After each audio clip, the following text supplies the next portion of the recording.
heritage is not just about the past. It's about sustaining resilience and resistance in the present. End of quote. This is such a beautiful sentence for me. And which is exactly what you said. Our ancestors walked through those difficult times and suffered so much. Is not to make you feel small, not to make you feel like that you have nothing. Right. In many ways, they gave you so much. It gave you that idea of that you can resist, that life can be better, give you the power. I like salad. Do you like salad?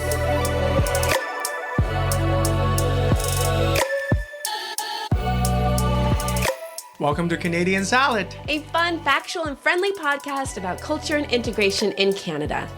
I'm one of your hosts. I'm Ho Shen Ho from China, currently living in Vancouver, unceded territory of Musqueam, Squamish, and Tsleil-Waututh nations.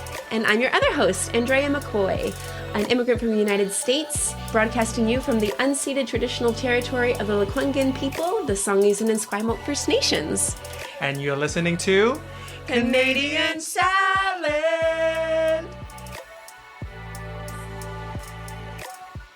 Hey everyone. Hello everyone. Back. Yeah, a new month, May. A new month, May. Do you typically look forward to things in May, Hoshin? Like the maybe. See, the month name of itself gives you permission to do things. Yes, right? True. May for me is always like, spring, and then kind of end of spring, I guess. So it's like weather getting nicer, it's warmer. Yeah, but most importantly, it's also Asian Heritage Month. Woohoo! Which is May. Cool. Yeah. It's May. Sorry. It's May. Asian Heritage Month. That's exciting. I know. And I think this today's episode is going to be about Asian Heritage Month. Ooh. And, I'll be honest, I don't even know necessarily. I think heritage is one of those words that I feel are used, or at least I use it interchangeably with an ethnicity, cultural background, country of origin. So I'm actually really looking forward to this episode because I honestly don't have a really good grasp of the term even heritage, let alone a better understanding of Asian Heritage Month. So exactly. Well, I think a lot of people like you the same thing. And to be honest, I have an idea, but today's, of course, there's a big research for today's episode. And then for me, deepen my understanding of the differences between all of them. Of course, yeah. So today we're going to go on a journey in the context of Asian Heritage Month. We're going to explore the difference, the deeper meaning of the word heritage, what it means to us, how it's different from words like ethnicity, cultural backgrounds, or tradition.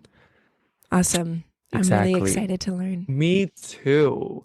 So before we dive in, what does heritage, the word, means to you? Yeah, it is. I mean, again, it's unfamiliar as far as my own vocabulary. I think sometimes when I allude to my family background that are from Mexico, for some reason, I typically associate heritage with them, but I don't necessarily attribute heritage to the German side of my family. And I don't know if that's just because I'm embracing more of my Mexican side and just that history. So I'm unfamiliar with the term. And I will say, I'll be honest, like I actually use the term heritage sometimes because I feel like it's not as offensive if I'm not exactly sure where someone is from, or if I forgot where they told me they were from or what cultural background they have. I feel like using the word heritage seems less offensive than saying they are, that they have East Asian ethnicity. I feel like ethnicity pertains more to physical features. And heritage is more of like your grandparents, uncles, aunts, or again, I don't know the meaning of these words, but I always feel like heritage is a nice, safer kind of word to use when you're talking about maybe someone from a different place or country of origin.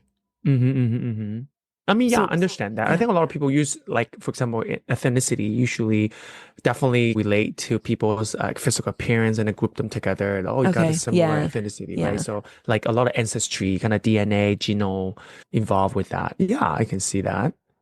For me, it's different. Like, usually when I think about heritage, I always think about, like, for my Chineseness and specifically my Cantonese kind of heritage because usually people think I'm Chinese and that's usually what ethnicity or nationality I have, but then they don't necessarily see the heritage, which is the Cantonese part of me. Got So you. for me, that's how I usually, at least for me, that's how I usually differentiate in my mind what Yeah. ethnicity and heritage means. Yeah. Yes, I has part of the Chinese heritage for sure, but for me, it's mostly the Cantonese part. Like especially like with slightly how we celebrate a lot of like Chinese holidays, like the Cantonese would do it differently. How we see the world slightly different, Hmm. and how we love, how we grieve, how we tell our stories is all slightly different. And I've Yeah. always see that's how heritage, what heritage means to me. Hmm. When you Yeah. introduce yourself, would you ever say, my heritage is Cantonese? Would you actually put that in a sentence if you were talking to people about No, that? no, No. not really, because like I wouldn't say people, of course, generally strangers and people don't necessarily understand the nuances of what it means to be Asian. So usually to Mm, these people just say Chinese because that's the easiest. Sometimes even some just like South Chinese if I want to be yeah. specific. Okay. Um, yeah. And that because it's easier for them to understand. I don't think a lot of people necessarily can differentiate the difference between Chinese and Cantonese. Okay. No, Yeah. it's, yeah, that's, which is unfair. And that's too bad. But yeah, Yeah. I was curious if that is something that was included in how you identify yourself using I the term mean, heritage. yeah, I think the heritage itself is part of all our identities, which is gonna get into it later. Mm, The definitely huge identity part is about heritage for mm, sure. Yeah. yeah. So now Okay. we can let's dive in. Let's dive Yeah, let's into dive in. Let's first. define it. Let's see Let's what, yeah. let's see all the differences there.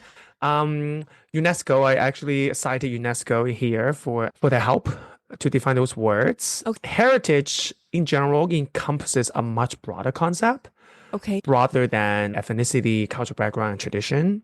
Ethnicity, as we just talked about it, it refers to usually cultural factors and ancestry factors, like Mm, nationality, our shared culture, our physical feature, not even though it's not always, because some ethnicity had a lot of variety. for sure. Yeah, and our language and our history, that's generally part of what ethnicity means. And background, in some sense, usually in a narrower sense, that because it's usually related to your family, more individual and family experience. That's it. Interesting. Okay. Then, yeah, because our cultural background, usually when we think of my background, we think about where I was born, right? Where was growing up, who raised me, where I was raised. So usually individual and family experience and that kind of personal and community-based history. Mm, Yeah. And the traditions, that is a lot. That is definitely also a bigger sense than background because it's a lot of like specific practices and rituals that is passed down from generations. Is necessarily just like your personal or a family. It definitely is a broader sense. Our holidays, like this kind of tradition, right? sure. Yeah. Food, ingredients, and religious beliefs, even which can date back to thousands of years ago. So it Mm. definitely have a longer sense. And heritage, in many ways, encompasses all of them, Oh, and part of, or not all of them, but definitely both ethnicity, cultural background, and tradition can be under the heritage kind of umbrella. okay. Evolve, but they also heritage itself was more than that because it also evolves like a sense of shared cultural identity, which that can be similar to ethnicity as we just described, Mm, but it also includes a lot of like collective stories hmm. that evolves over time, which can be similar to traditions, but when we talk about stories, it can be stories of family, but it can be also can be stories of folk tales, for example, which can lean towards tradition. But if your story is about your family, it's more about background. So Hmm. it's all of that, all what you wear, what kind of relationship you seek, what style that you seek, your customs and physical appearance, all of that is under the umbrella of heritage. A lot of Interesting. your practice Okay. of what, for example, like even how you drink water. Like a lot of Chinese like to drink warm water. We don't like to drink cold water. That kind of even this day-to-day preferences of drinking water itself is part of your heritage, but it Okay. can also part of tradition, Okay. So right? if so it sounds like heritage is like a bigger umbrella of identity.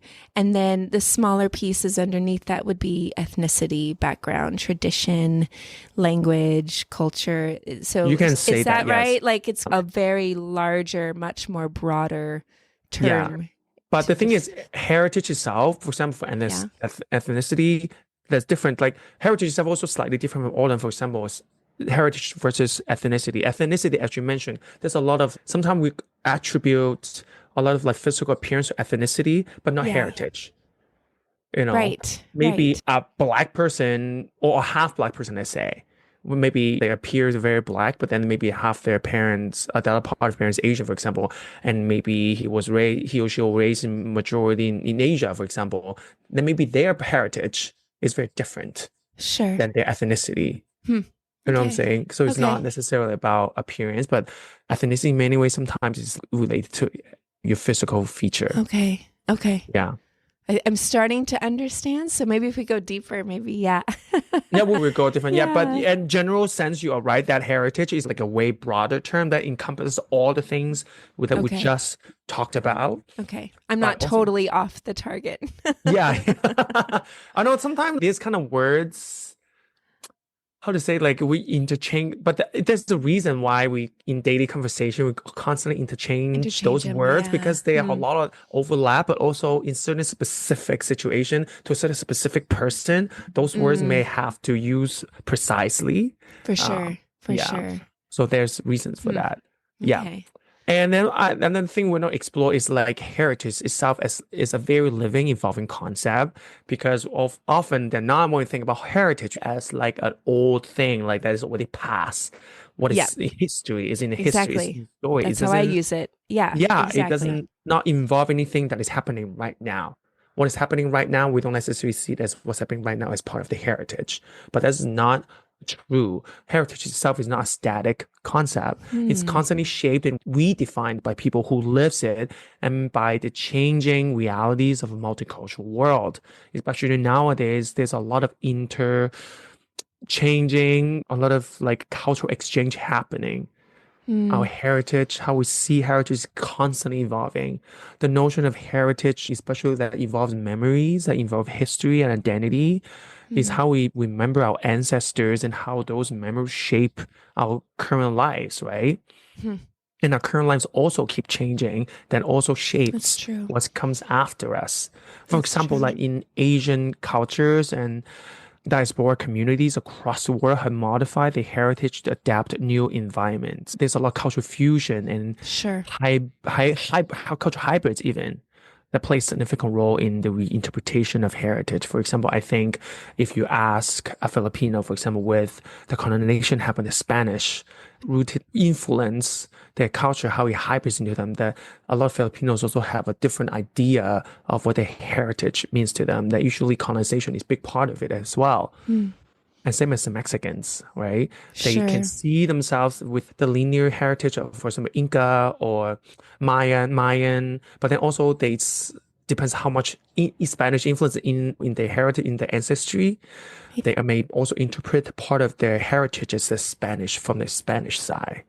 Sure. And if we are migratory people, we move, we pass through, we travel here to there. So it does make sense that you would evolve and change and be not necessarily compromising, but incorporating new experiences or live stories or different people's impact in your life. And that shapes how you interact with the world. So that it does make sense. But it's interesting that you said it's not necessarily just history, it's actually alive and present, and it's a part of us even now as we interact with our world, which is just, Exactly. it's a shift for me because I think I always past tensed heritage. That's No, where it came yeah, from.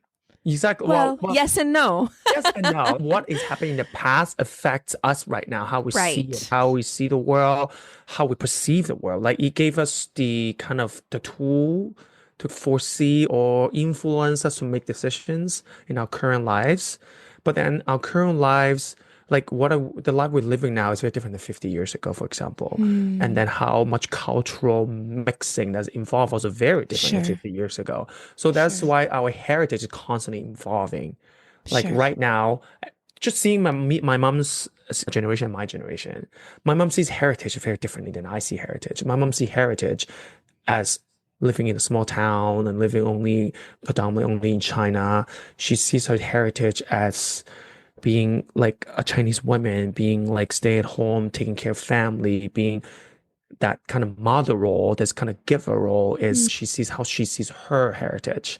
And I see my heritage not more than just being a Chinese or the more than just being a Cantonese. I also see my heritage as seeing like all the Chinese that live in Canada, the Chinese Canadian live here. I see the Chinese Canadian as part of my heritage, and my mom didn't see it because she never lived in here to see that part of it. Sure. So for me, the Mm. cultural, because I live here, because I learn about the Chinese Canadian history, because I know about how the people who walk before me in Mm. this land, on this land, Mm.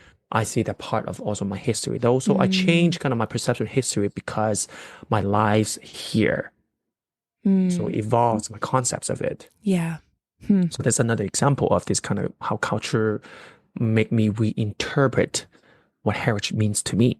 Right. Yeah. Right. Yeah. Yeah.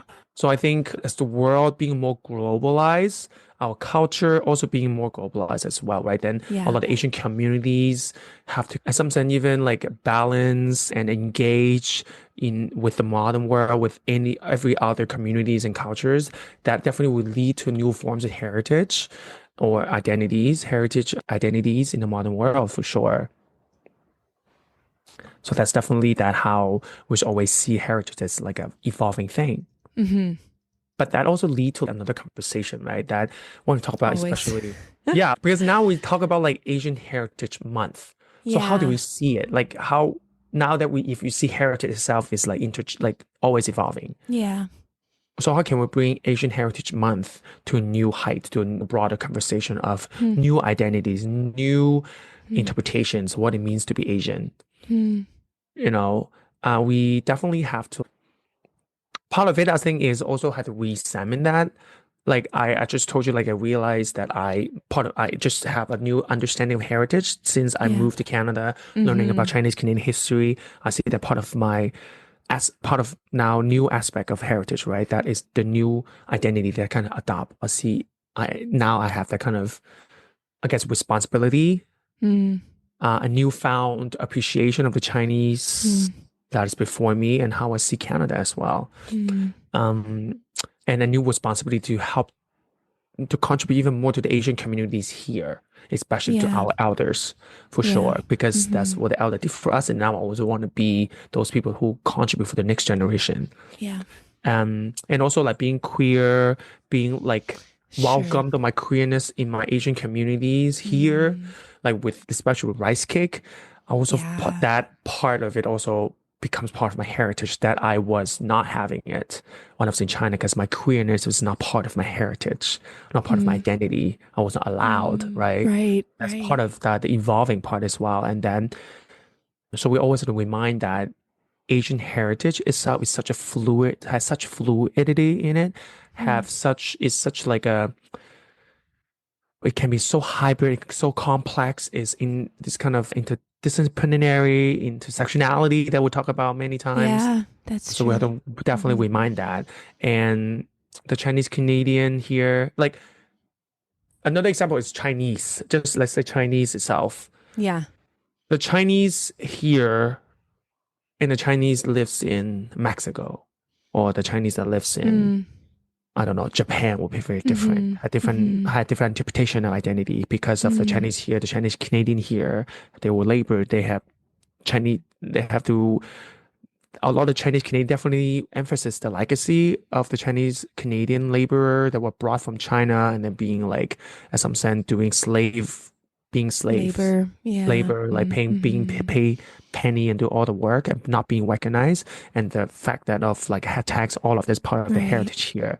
Or the Japanese, even the Japanese Canadian might focus on the treatment that they received during World War II, how they Right. was, all the property was seized and then they were put in camps. Hmm.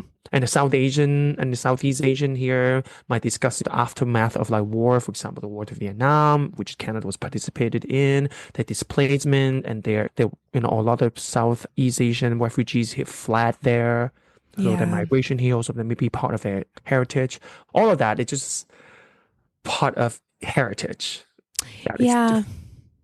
And I think this is something that specifically Eurocentric white people really struggle with knowing who they are, which makes sense because if you don't know who you are, then how do you have a curiosity or a sense of appreciation for who someone else is? Mm-hmm. I feel like we talked about this in a few episodes, but I remember when our friend from our master's program, Celine, how she had said, Andrea, explore your Mexican side of your family. You don't know that side. And I'm like, yeah, I've tried, but she's just go deeper. Someone was pushing me to know that. And I think in going through that journey has really helped me be like, oh, this is who I am too. And this is combined with my Germanness. And I haven't even begun to explore my Scottish heritage either and what that makes me who I am today. I do feel like a lot of people, and maybe that's just the colonial mindset that we've grown up with that's been embedded in our systems and unconsciously in our schools and everything like that. Like we don't know our roots. We don't know where we came from. And if we don't know where we came from, we don't know where we're going. And so I think sometimes we latch onto things that make us, oh, I'm Canadian, you know? Yeah. And what else? I'm just Canadian, I mean, you know? Right? being Canadian also, you're also immigrant here, right? Like you are being Canadian does not mean Right. you're necessarily that's not only it's a very small part of your heritage. It's being Canadian. Right. Unless you're indigenous and you're born and raised here, then you can claim that as all that your heritage Right. is. But you are not. Right. And I think white people in particular, most, not I won't say all, but most don't think that deeply about it. Because it might be a painful past too. There might be some trauma. There might be some things that we're not proud of or we're ashamed to talk about. Even I wanted to name my son after my grandfather. And I remember my family saying, sorry, that actually is triggering for us because he was a jerk. And I thought, oh, well, okay, that's a part of my heritage that I wanted to embrace. But I had to look at my present circumstances and the past hurt that my family had to really understand what is it and how do I navigate that now if I want to incorporate part of my mother's side of the family. So anyway, I can't speak for all white people or Eurocentric people, but I can say that this is a conversation in all the white circles that I've been in. We never have. And if someone knows where they're from or maybe the history of their family, like how they immigrated here or where I have family who's got a pub in Ireland or something like that, that's few and far between. Mm-hmm. So I feel like this is something that's really healthy, I think, for a lot of people, even people who maybe are more conscious of their heritage and more conscious of their identity. But I think it's really healthy that Eurocentric white people take time to really examine who they are, because I feel like that we just slurry everyone because we've slurried ourselves. And so then there is just no depth or understanding of who we are really. So anyway, that's just a little side note.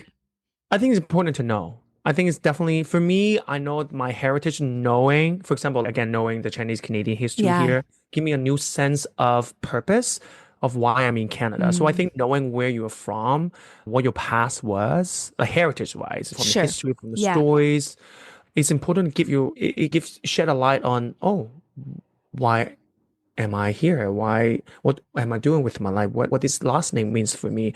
How, like, it allows you to dive into deeper conversation of existence, of meaning, of purpose.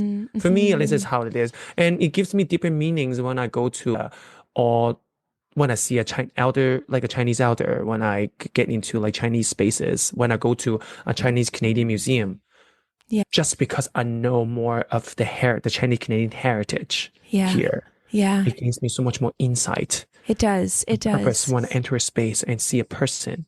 So it's very empowering. It is. And you feel like you're a part of that legacy, like you're a part of what has been, and you will contribute to and you'll be a part of what will be too. Exactly. So you find kind of your place. I will say, when I started to unravel and look at, oh wow, so my great grandmother immigrated from Jalisco, and then my great grandfather immigrated from Chihuahua, and they came through the southern border, and when you started to unpack all of that, you begin to question, like, oh, I wonder what they were like.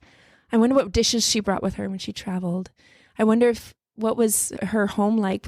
Was it difficult that they felt like they had to move, or were they just seeking a new opportunity? You begin to question all of these things, begin to relate with the ancestors of your past and say, oh, I had someone once tell me, like, your ancestors didn't fight hard and live through what they did to make you feel small.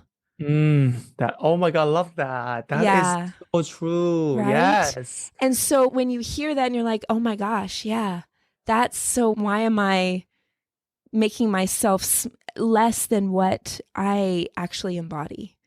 Oh my Because God, I embody some incredible people. that is Yeah. beautiful. It's perfect segue to the last point I want to mention that heritage Yay. itself is is resistance and is empowerment. Mm, I want to have this quote from when I was doing research, the Smithsonian Institution. They have a whole part of about American history, Asian American Heritage Month, and the quote is, "Heritage is not just about the past. It's mm, about sustaining resilience and resistance in the present." End of quote. mm, This is such a beautiful sentence for me, and mm. which is exactly what you said. Our ancestors walked through those difficult time and Yeah. suffered so much. Is not to make you feel small, not to make you feel like that you have nothing. Right. In many ways, they gave you so much. It gave you that idea of that you can resist, that life can be better, give you the power. So this is like such a Mm, beautiful thing to say. No one for your example, for my example, I think, or from any other marginalized groups, I believe, like heritage itself definitely represents resilience, empowerment. For indigenous too, see how what all the shit and black people, the slavery, like yeah. all the shit they went through, and some Hmm. said part of the heritage. It gives them also an insight, a tool, a path for how they push back, how they doing all Mm, this resilient work against assimilation, against hmm. colonialism, and reinforcing a sense of belonging to them. Hmm. So I think Hmm. that's really beautiful. And Hmm. especially in the context of Asian Canadian heritage, right? There's many aspects of our heritages are tied to our struggle against like racism, against colonialism, or Hmm. cultural erasure. No matter like all the example I just gave about like for the Chinese Canadian, the Chinese Exclusion Act, the head tax, or the Yeah. Japanese Canadians about the internment during World War II, or seize of properties and being in camps. All of that is definitely part and it's a form, it's a sign of the resistance, of the Hmm. resilience and the power and all that, the collective empowerment to all of us. Hmm. So I think it's very important for us to understand our heritage. Yeah. And then heritage Hmm. is a beautiful, powerful tool. Mm-hmm. It Yeah, is. that we Because can if you rely on. think about it as the future too, you realize that what I do today impacts the future down the road for Yeah. those people after me, but for even other people. I think when we see other communities and other people stepping up for themselves and advocating for themselves, and quite often people who have been very marginalized and very oppressed in our Western world often advocate for other Indigenous people or other people who are being oppressed or discriminated against. This isn't just, I will fight for my people. Yeah. But you see there's so many intersections when you go to like pro-Palestine rallies and you see Indigenous people there from the neighboring nations. And I think even Ireland is saying we are tied to Palestine because we understand what it is to be colonized and to live under force and brute power. South Africa, like all of these groups and communities who understand what it is they have to fight for, they see the advocacy is also needed for others. That is not just my team. It's it's everyone. So it empowers not just your own advocacy for your own, I think, heritage, but it also embraces other people's heritages and says that this matters and I'm going to fight for this too Hmm. because you are a part of me. And Yeah. in this moment in time, this is the education that I've learned just in Canada, being so mindful of Indigenous culture and heritage and history. My son and I are going through his books, and he wants to keep the books that have Indigenous art, Indigenous storytelling, because that matters to him. It's a part of him, who he is now, because he's learned about it. So anyway, all that to say, I just feel like it widens if we consider heritage and we Yeah. see the past and how it's linked to the future. It really widens our perspective and our scope to say, oh, everyone's in this with me. Yeah. I think, and for me, I think that's the biggest difference in terms of how heritage versus like ethnicity or traditions, because ethnicities and traditions are and something in the past that's already happened, that's Mm-hmm. predetermined. But heritage itself is a ever evolving narrative that keeps influencing us and future. Yeah. I think that's the biggest part of Mm-hmm. that. And I think especially in the context of Asian Heritage Month, I think emphasizing Yeah. that Asian Heritage Month provides opportunity for us to reflect on how heritage shapes who we are while Yeah. acknowledging the complexity of our identities Mm. in a global world. Mm-hmm. Yeah. What will you do to embrace Asian Heritage Month? I'm just curious. Will it be more reflection? Will it be celebratory? What are your plans for this month, I Hoshin? think definitely more celebration for me. I'm probably gonna do, in general, I'm very Asian in the sense that always, like every day for me is Asian celebration for me. Of course, of You course. know, but like for example, today I dressed very Asian. I have a little Asian It's beautiful. high I wish shirt. everyone could see it. It's so pretty. It's Thank you. Like for beautiful. example, like just that, wearing something very Asian that gives me some sort of comfort, and then Yeah. it how I also when I walk out there, my Asianness is like walk with confidence, Right. beaming with this Asian joy. Just shining bright. Yes. Yeah, Yes. I mean, our struggle, of course, is also important to talk about, but Yeah. I think our struggles unite us, but it's our joy that thrives us. Yeah. Oh, that's beautiful. You could Yeah. put that on a pillow or a bumper sticker. And yeah, I'd buy one. yeah, and I wish everyone is the same. I wish every Asian Yeah. or every marginalized group feel the same, that Hmm. yes, we had it really rough, but then in days, we also need to know how to celebrate, how to be happy, how to Yeah. let our joy informs us that we are Mm. worth it, that we are good, that we are amazing. Absolutely. Absolutely. Well, happy Asian Heritage Month, Hoshin. Thank you. Thank You're you. welcome. And to everyone Thank who's you. listening, whether you're Asian or not, like this is an opportunity to learn. This is an opportunity to embrace your neighbor, the community that you live in, and understand who they are, their struggle, their victory, their resistance, their culture, their language, everything.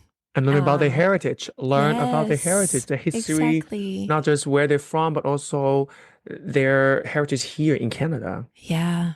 Because Yeah, it's a unique place to be, and it's not necessarily something that you can just teach. It's just something to experience, like you I said. agree. Definitely Yeah, something yeah, to yeah, experience for sure. yeah.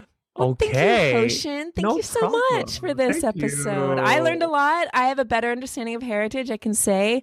Hmm. And yeah, it really helps to like even put heritage in the context of Asian Heritage Month because a lot of these words, they can get lost. They can get, I don't know, especially I would say white people, just because we aren't examining those things. We're not consciously thinking about that every day because the system favors us. So why would we ever Yeah, have to? But that's my encouragement is, yeah, everyone just like deep dive into your history. Even though there might be painful parts, I am sure there are some beautiful parts as well. yeah. I would like to think there's also white people out there that are really into their cultural heritage, their Yeah. and traditions and knowing who they are, where they're from, and then Hmm. also willing to put out the energy there to celebrate everyone's heritage as Yeah. well. Yeah, Mhm. exactly. Yeah. So thank you. Anyway, No problem. yeah. So we're going to do a Canadian Salad Pop quiz. If you're new and you're listening to us, one, thank you so much for joining us. And two, we like to end every episode with a question related to the topic. Usually within a Canadian context, sometimes we go more global depending on a question.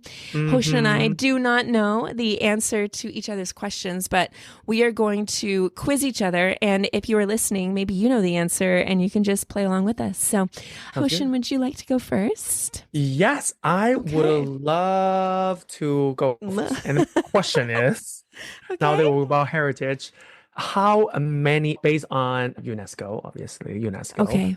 how many World Heritage Sites is there? How many World Heritage Sites or Canadian sites on the World Heritage List? No, world. I want to give. Oh, in the world Heritage Sites. The world.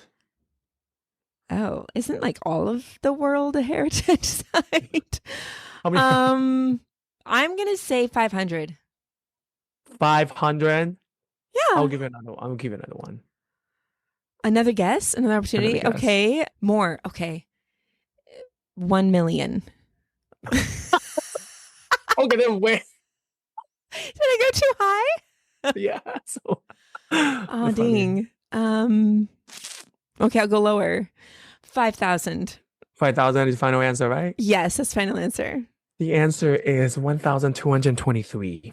Okay, 1,223. And can you define what a World Heritage Site is? Or Well, I actually do not have a definition here, but the UN put out like a World Heritage Site I actually don't know. I actually do not know that. You know what? That's a good. okay. It's a good question. Maybe I should look into that.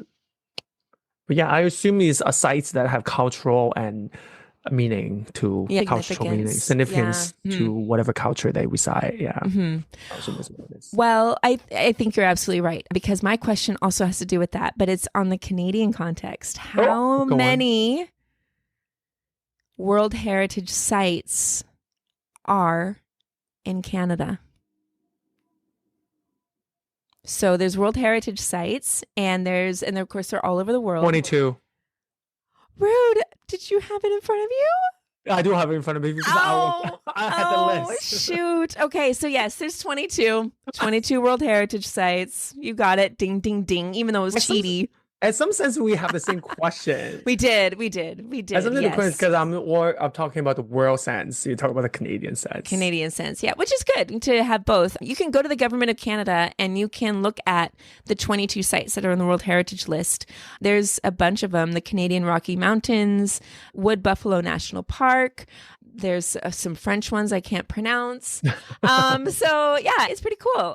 So yeah, and on the site, it does say that some of these sites represent some of humanity's most outstanding achievements and nature's most inspiring creations. So they celebrate history of human migration and external forces that shaped people over the years. Environments, yeah. So anyway, 22 in Canada and 1,223. 223. So there you go. Now everyone can thank us and say they're more educated. And now you can go to like your boss or your coworker on Monday or Tuesday or whenever you see them. Flex that knowledge. And flex. Oh, flex the Canadian knowledge. Flex the heritage knowledge. Flex the Asian Heritage Month. I agree. Flex that, bitch. Boom. Yes, that's right. So let's go. Well, thank you so much for joining us. If you want to check out more details or look at any of the resources that Hoshin mentioned today, they are on our website, www.canadiansalad.ca. On the website, you can also sign up for our newsletter. It is a monthly newsletter, Canadian Salad Snacks. It gets you all the latest and greatest deets and upcoming bits on what we're going to be talking about. And then make sure to follow us on Instagram, TikTok, and Blue Sky. And last thing, I know this is a long list for you to do, but this is probably the most important. Leave us a review. Let us know what you think of the episode. Yes, share your thoughts. 5-star though, 5-star. 5-star. Apple doesn't like, it's less than 5. We can't put this up. No, Apple enjoys the 1-star and the 2-star, as we found out. But dude, that's what helps the podcast show up more in people's feeds, the more the engagement and interaction it gets. Because again, this is a no-nonsense podcast about culture and immigration, and it is for the immigrant and non-immigrant alike. So we're all part of this big, great Canadian salad and big global family. So we're going to talk about it all. So thank you again for joining us. Have a wonderful week and enjoy your celebration of Asian Heritage Month. Yes, I'll see you next week. Okay, bye. Bye. Okay, bye. Canadian Salad is written and produced in British Columbia, Canada by Hoshin Ho and Andrea McCoy. Theme music is by Naver Avetyan from Pixabay.